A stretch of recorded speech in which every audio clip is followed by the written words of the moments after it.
Hello everyone, Larry Satchwell here. July 15th, time for a garden tour and update. I've got sunflowers and year-round lettuce. I take them in at night just because I don't want any animals to get them. This is a lupine that I pulled up accidentally when pulling some weeds. So I don't need to harden these off at this time, but I do need to give them as much sunlight as I can because they're a little bit droopy. I'm really having trouble getting the year-round lettuce to germinate. So I've got about 24 of them in here, but only about 7 or 8 of them have germinated. So anyway, let me show you what's going on down there.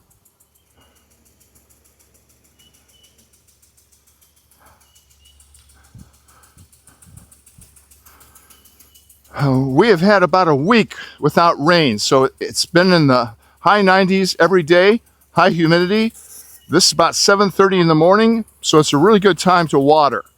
Try to give everything about half an hour of water, and in the afternoon, if I need it, I'll use the soaker hoses. But right now, it's not evaporating and the wind's not blowing, so it's a good time.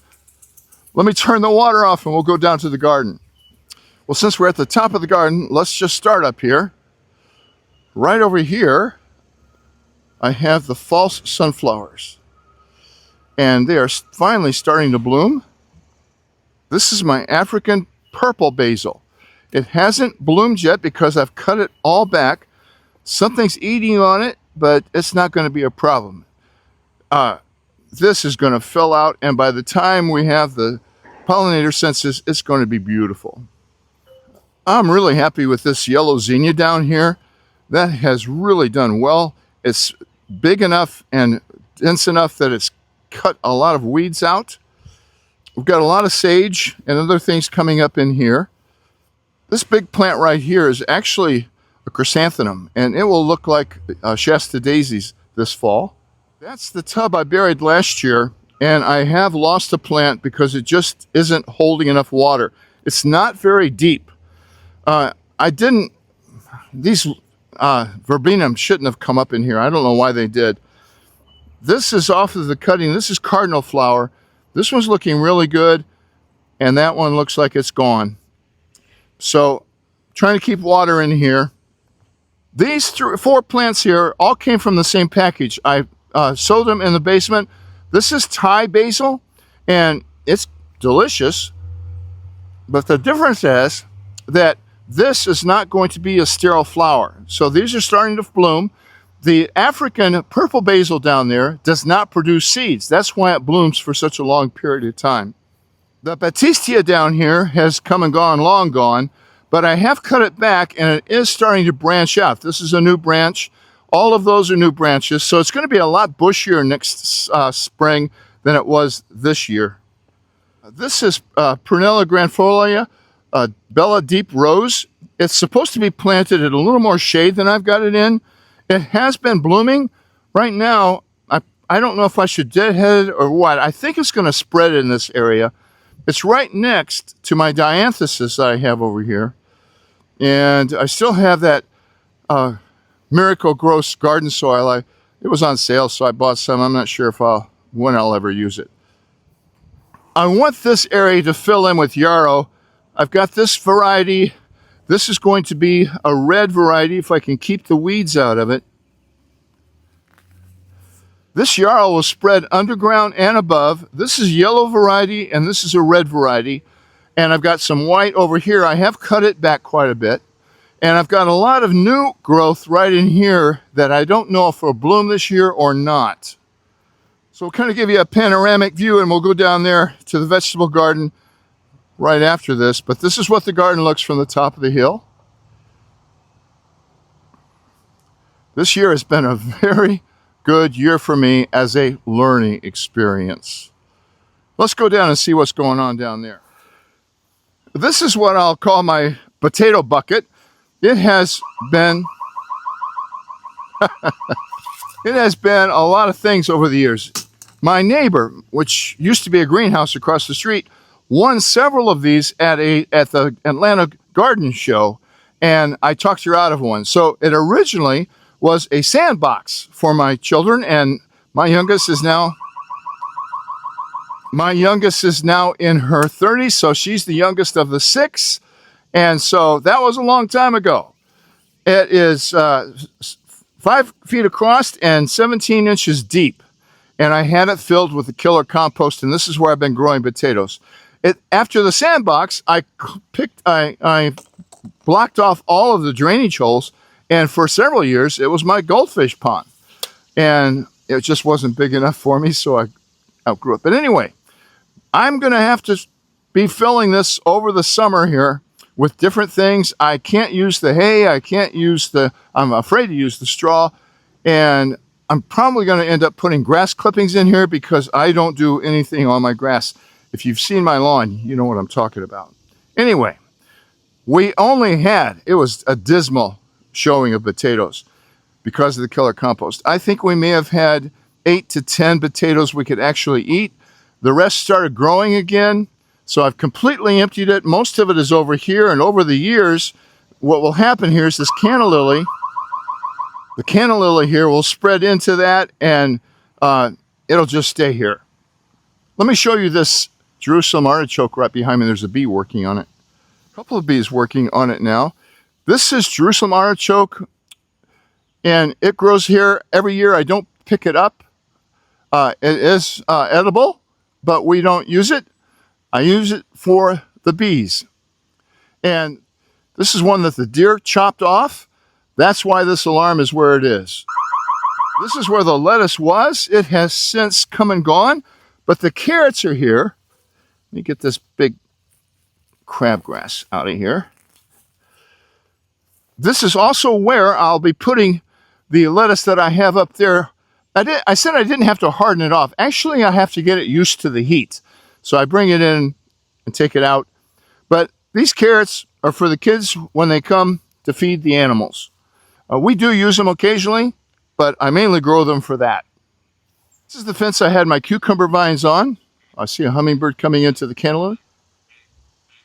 I'm not sure you can hear that, but there's a tree frog over there in the canna lilies. They love being in those canna lilies. And I should spray those to keep the leaf worms out of them, but I don't want to spray them because the hummingbirds and the frogs use them. Anyway, back to my cucumbers. They have come and gone. Being away so much, the cucumber beetles got them and the heat. But it's time I have enough time to plant more cucumbers that'll go with that salad, the year-round lettuce, to produce some salads. So I'll be doing that this week. Home long enough in the last 15 days to dig out the killer compost, put in new garden soil in both this bed and the triangular bed over there, and plant buckwheat. This buckwheat is going to be a wonderful pollinator attractor, and I'm going to turn it over for a green manure crop. I'm going to build this soil back up to where I had it before I started using the killer compost. I still have a tomato plant down there that's doing well, so I didn't dig that side up. But over here and over there, we'll show you that in a minute. Keeping the strawberries covered up, and I still want to do the thing I told you about last time. I want to chop some off and put compost on top of it and see what that does.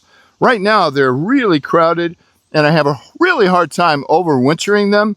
They really thin out, so I'm going to see what that will do, and I'll keep you informed, but that's one of the things on my list to do this week. These are the balloon flowers. I tell you, these balloon flowers are so easy to propagate. You let these seed heads dry, and I just cut them off. Let me show you. I have my pruners right here. I'll cut the branches off like this and hang them upside down in a sandwich bag, and they will dry out. Shake the sandwich bag. You will get thousands, tens of thousands of seeds out of this. They need light to germinate, but in the winter then, late winter, maybe February or so, depending on where you live, I just broadcast these across a flower pot in the basement. They need light to germinate, and they will come up.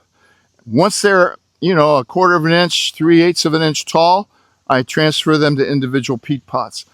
But those roots are strange. They are really a big bulb down there. So I want to increase those this year. I had a white one here that went the way of a lot of other things in the garden. It just went away. Those plants right there are turtle head, and I have Joe Pye weed behind them. This is a dwarf Joe Pye weed. Joe Pye weed can grow to 6 or 7 feet tall, so I have the dwarf variety.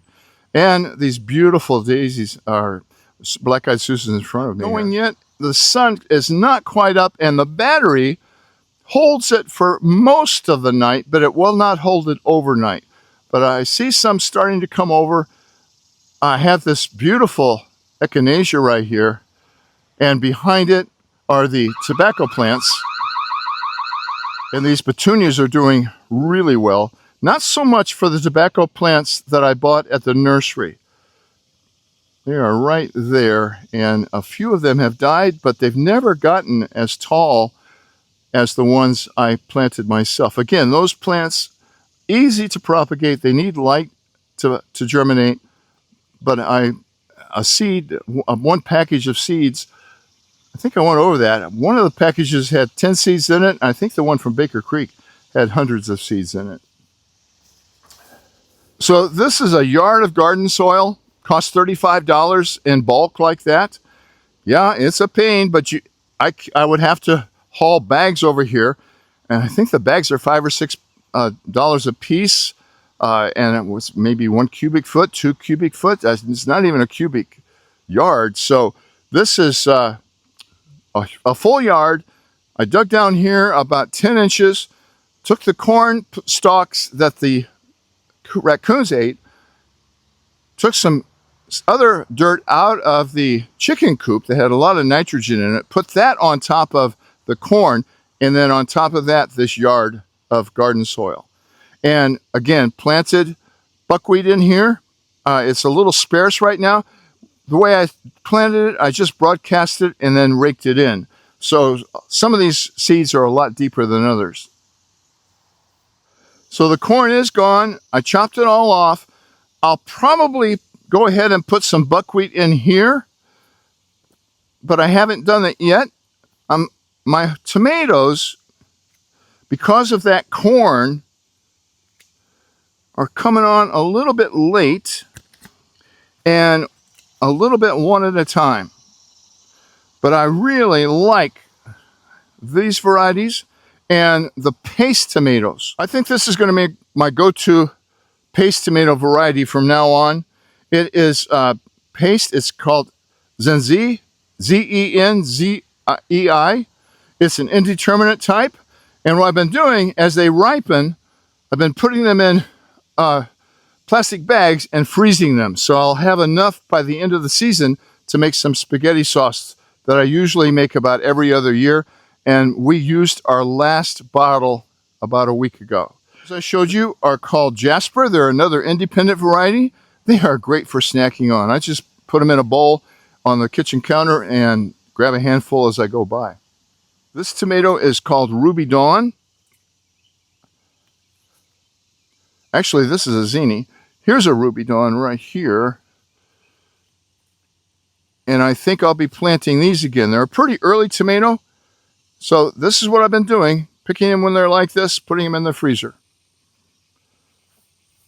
This frog is there every morning on that same rock.